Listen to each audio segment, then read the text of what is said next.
Should've worn a helmet. Capcom has done a fantastic job resuscitating the Resident Evil corpse, and since 2017 they've broadly alternated between mainline entries with a first-person point of view and a focus on horror, and remakes of the old games with a third-person point of view and a focus on action.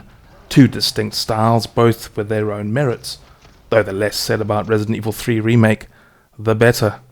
Yeah, it's rubbish. It is. In Requiem, aka Resident Evil 9, Capcom borrows from both schools. It is literally a game of two halves.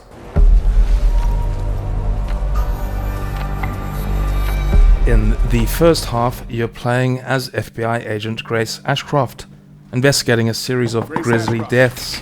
Yes? But before long, you need to escape from the Wrenwood care home. The care home is dense, interconnected, and stuffed with secrets. Notably, there are zombies you can kill and stalkers you can't. Well, kinda. Stalkers are enemies that literally stalk you around the map. Think the Bakers in Resident Evil 7, Lady Dimitrescu in Resident Evil 8 Village. It's a magic trick Capcom has used before, and likely will in the future. Never again. Wait, what? Still, while it's a crafty trick, it can also feel cheap. There are very few opportunities to properly hide in cover, and while you can chuck empty bottles to lure the enemy away, these bottles are in short supply. Often it's just a case of crouching and hoping you're hidden. It's also hard to know what the rules are. The stalkers are scripted, which means they'll turn up at predetermined points in the game, no matter how quiet you are. Yet other times you can make as much noise as you like and they're nowhere to be seen. And let's be honest, Alien Isolation still did this magic trick better nearly 15 years ago. The other annoyance is Grace herself. Now, many games are criticized for having seemingly ordinary people handle extraordinary situations without breaking a sweat. Capcom was clearly keen to avoid this criticism. Grace is a complete novice.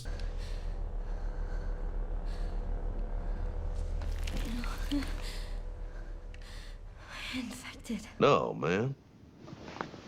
Shit, no, man. But she's also incredibly annoying, whimpering and squeaking with fear even after 5 hours of blowing zombies limb from limb.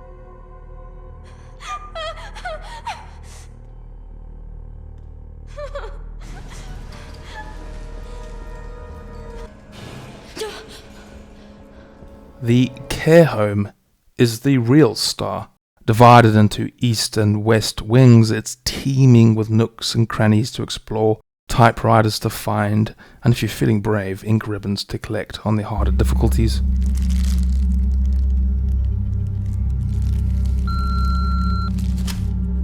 A few days ago, I received a package on my doorstep. It was a box of ink ribbons.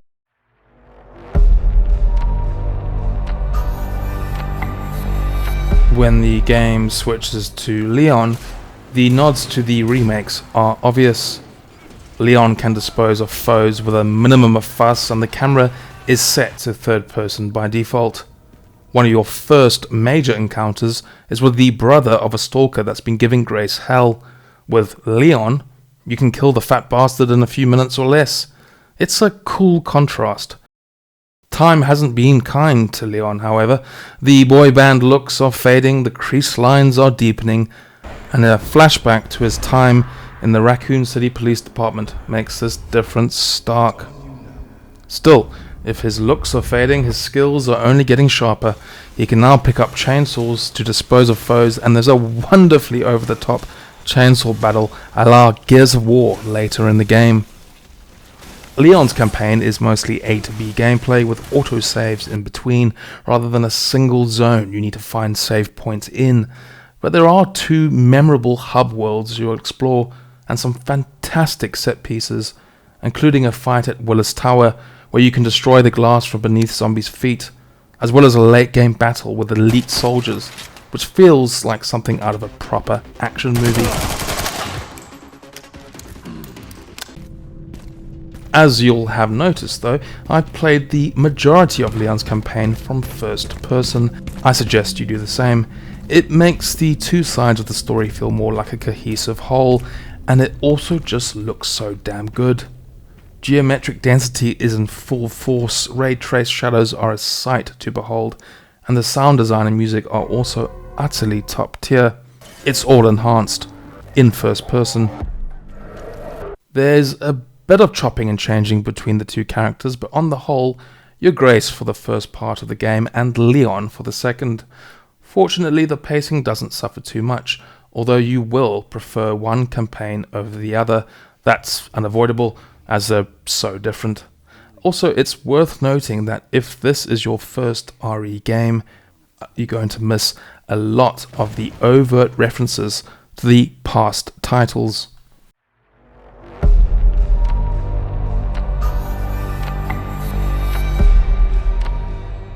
My biggest issue with Requiem affects both halves of the story, and it's a design principle that underpins the world. Basically, scripted scares come at the expense of gameplay. As Grace, you can clear out the entire care home, only to find that at a certain point in the chapter, these enemies will come back with big bulbous heads. And guess what? They're stronger than ever. Or, as Leon, you can methodically clear out a room, pick up a shiny key down a hallway, and return to find that new enemies have sprung out of nowhere. It basically means that no matter how hard you carefully pick your way through the world, there's a jump scare scripted to happen.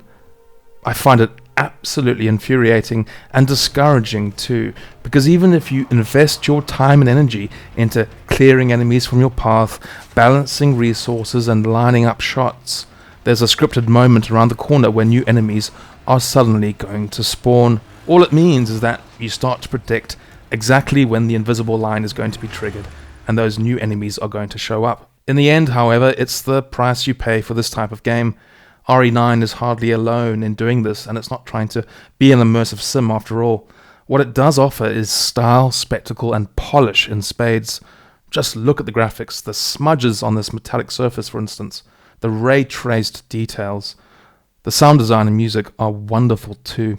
Fans of the time-honoured Resi Evil puzzle will be disappointed by a noticeable lack of brain teasers. But if you like what Capcom has been serving up since 2017, you'll absolutely want to buy this game. I ran it on my Zephyrus G15 laptop and it was an absolute dream.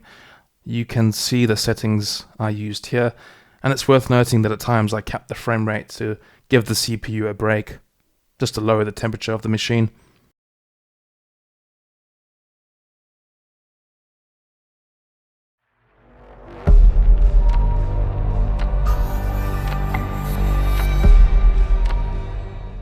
Like a theme park ride through a haunted house of horrors, you know what's coming, yet you buckle in all the same.